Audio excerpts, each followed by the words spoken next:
Bom dia a todos. Antes de eu começar, não posso deixar de fazer um comentário que eu já fiz no vídeo, que algumas pessoas fizeram, que é uma alegria muito grande estar aqui nesses 20 anos de comemoração, olhar em tantos rostos conhecidos. Eu estou fazendo 12 anos de rede.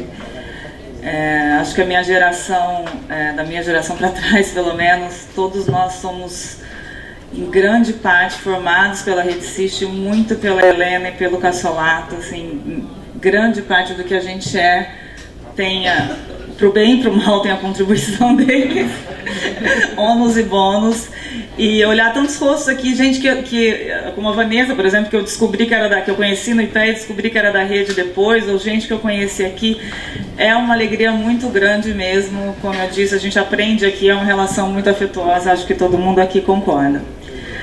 Bom, vamos trabalhar, né? O pessoal que já apresentou mais de 3 APLs, na experiência de mais de 3 APLs, o impacto disso, na relação disso com emprego e renda.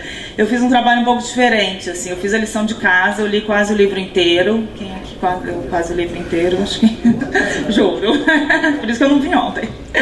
Eu li quase o livro todo e o que eu tentei fazer foi, vou fazer comentários a partir dos capítulos que os autores que estão nessa mesa fizeram no livro e, gente, santo de casa, né, vai fazer milagre, um pouquinho do capítulo que eu também participei. Eu quero ser breve, porque a gente está com o tempo um pouquinho estourado. Então, o que eu gostaria era na verdade, fazer provocações e perguntas a partir desses capítulos, as coisas que me chamaram a atenção, do capítulo que eu participei e dos que vocês participaram também, tá? Sem focar em nenhuma pele especificamente. Primeiro, vou começar pelo que eu participei, que foi sobre o impacto da globalização dominada pelas finanças e a relação disso com o desenvolvimento dos APLs e a geração de emprego e renda nesses APLs, e enfim, a gente está falando de desenvolvimento. Gente, o Brasil está à venda, né? O Brasil está à venda bem baratinho, tá bem baratinho, e a gente vai ver, a gente está vendo um aumento muito grande da participação das empresas multinacionais no país, e esse aumento tende a crescer, vai ser uma festa. Qual vai ser o impacto disso nos APLs e como é que os APLs, né, essa estruturação vai conseguir continuar gerando desenvolvimento, gerando renda, gerando emprego, sendo que grande parte deles vai ser cada vez mais liderado por essas empresas que vêm de fora. Terras estrangeiros, que agora não tem limite, a gente está vendo uma discussão sobre a Eletrobras, enfim, várias outras que indicam essa entrada forte dessas empresas estrangeiras se tudo não for revertido no próximo ano. A rede tem vários estudos sobre isso, tem estudos específicos que focam em empresas multinacionais e outros que não são tão específicos, mas que também passam por esse tema. E os resultados são sempre pouco animadores, né? Tem vários trabalhos que mostram que quando as multinacionais que elas dominam, principalmente hoje, né, que você tem processo de dominação pelas finanças, quando essas empresas elas dominam, elas comandam uma estrutura produtiva, o impacto local tem sido limitado ou negativo em termos de geração de emprego, de renda e de desenvolvimento tecnológico. Então, essa integração com essas empresas, ela é, em geral, pouco promissora. A gente vê pouco desenvolvimento tecnológico de ponta no Brasil, enfim, vários resultados que outros trabalhos da rede já mostrou. Vou ler só uma frase de um dos capítulos, desse capítulo, que fala que nos casos em que as empresas que fazem parte dos APLs analisados por esses estudos tentaram se conectar a cadeias de valor globais, elas ficaram presas num ciclo de produção em massa de bens padronizados de baixo custo, com base nas condições de trabalho mais precárias da cadeia de valor. Então, com essa discussão mostra que talvez o resultado seja pouco promissor. A gente vê exclusão de fornecedores locais, baixa incorporação tecnológica, entre vários outros pontos que não são muito positivos. E mesmo no passado, onde a gente tinha uma produção com maior conteúdo tecnológico, né, e o setor de autopeças e automobilístico era sempre exemplo, você vê mais recentemente uma destruição significativa dessas capacitações, com aumento de importação e diminuição do valor agregado. Automobilístico é um exemplo que eu tenho dado sempre como negativo em tudo, né? Eles pegam grande parte do financiamento no Brasil, pegam grande parte dos recursos do BNDES e tinham essa coisa, mas eles geram emprego, não podemos mexer na automobilística porque eles geram emprego. Gente, o que eles geram de emprego hoje? Ai, desculpa. Bom, você já me corrige. Mas enfim, o que gera? Eu tô com birra de carro, gente. Além de tudo, foi pessoal. O que gera de emprego hoje? São aquelas fábricas gigantescas, cheias de máquinas, que você vê pouquíssimas pessoas trabalhando. Então, nem esse argumento, né, se tem mais. Tudo de ruim. Bom, além de no Brasil, a gente, além desses resultados para o Brasil, a gente encontrou resultados similares na Índia e na Coreia do Sul, né, com vários outros trabalhos. Na Coreia do Sul, eles mostram não, eu ia falar besteira, assim, que eles tiveram um processo de rompimento, assim, eles tiveram que às vezes romper, estou usando um termo um pouco forte, mas romper um pouco com as empresas multinacionais para conseguir gerar um desenvolvimento endógeno e fortalecer os APLs aqui dentro. Então, acho que a gente precisa pensar nisso, a gente precisa gritar por isso um pouco mais. E acho que a rede já fez vários estudos sobre isso, e a minha provocação fica nesse sentido, que esse é um ponto que eu acho importante continuar a ser olhado, tá? Sem defender a área que eu trabalhei tanto, mas eu acho que é um ponto que vale a pena ser olhado. Não sei se tem algum estudo específico sobre isso, que olha segmentos que eram dominados por empresas nacionais e foram vendidos para multinacionais. Qual foi o impacto disso no APL? Eu acho que esse era um estudo bastante interessante de ser feito, tá? Bom, essa é a minha primeira provocação. E a segunda, aí que tem mais relação com os trabalhos que vocês fizeram no livro, que fala muito das políticas, na verdade, né? Tem um que foca nas políticas do Norte e Nordeste, a outro nas políticas do Sul e do Sudeste. E aqui eu queria fazer também alguns comentários.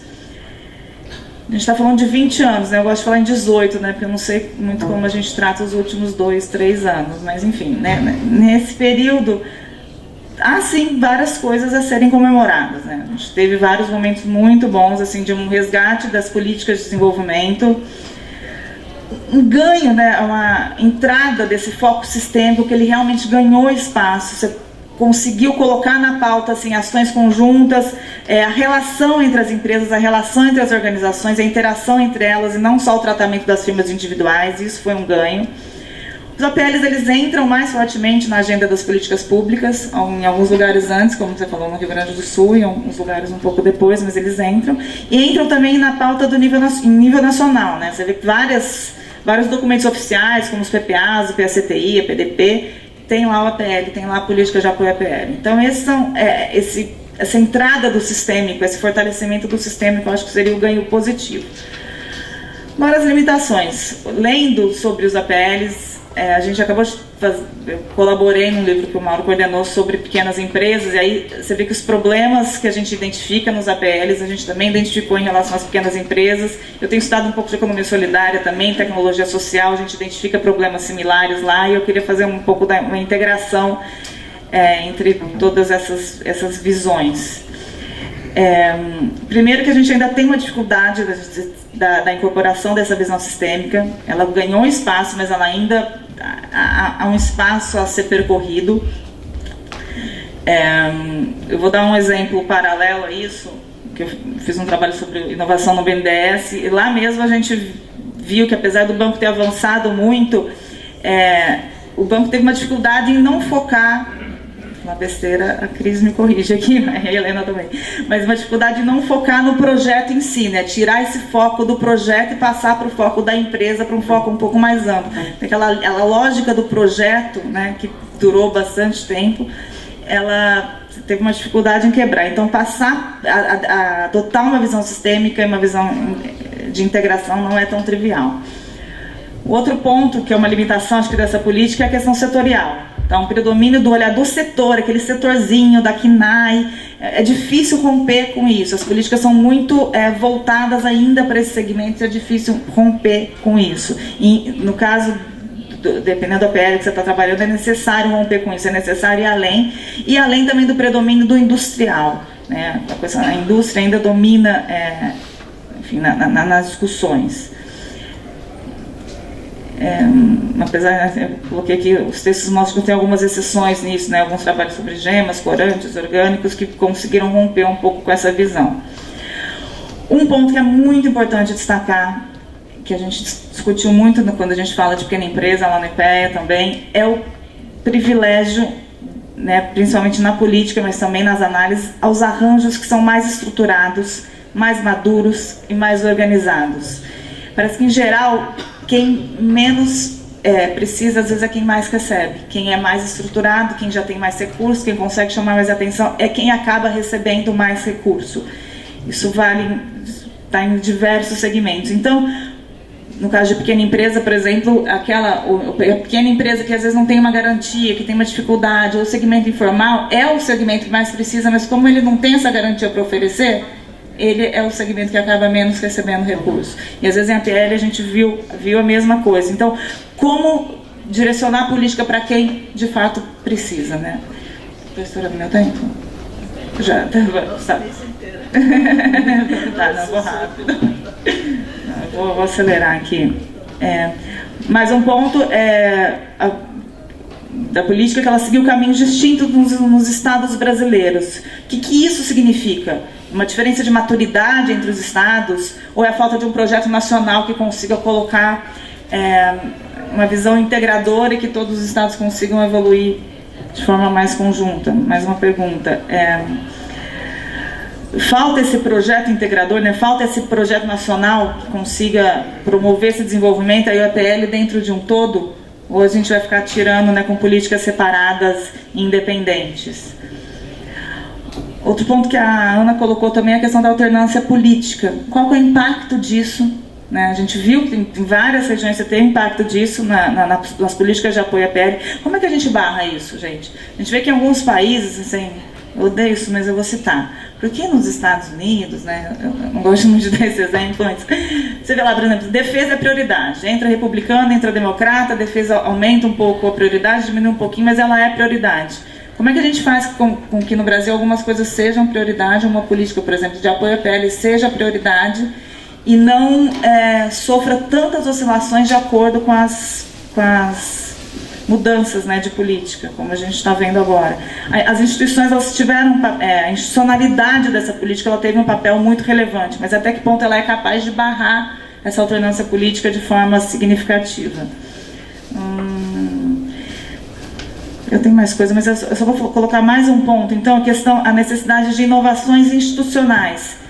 A gente precisa criar novas instituições, ou a gente precisa mudar as instituições existentes para que elas consigam trabalhar com uma visão sistêmica, integrativa, né, integradora, enfim. A gente consegue fazer isso, de fato, com as instituições que a gente já tem, ou a gente vai ter que criar novas instituições para conseguir, de fato, adotar essa visão. Eu só queria colocar, para o fim, uma pergunta que eu anotei, não lembro onde. Aqui. Tem vários trabalhos aqui já citados falaram dessa relação de APL, da geração de emprego e renda no APL, mas eu acho que ainda há espaço para a gente fazer uma avaliação de impacto mesmo.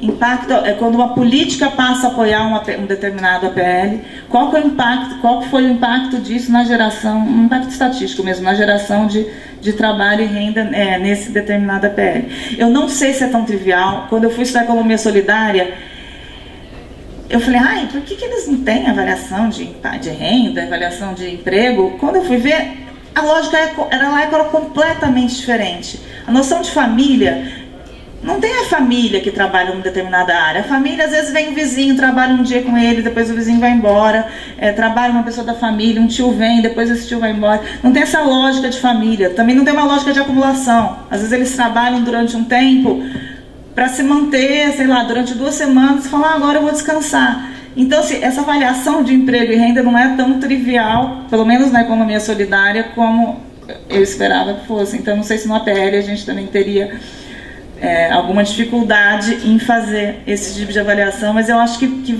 há um caminho a ser seguido e vale a pena fazer. Gente, eu me estendi um pouquinho, fugi um pouquinho do tema, mas acho que foi isso. Obrigada, Vilmane.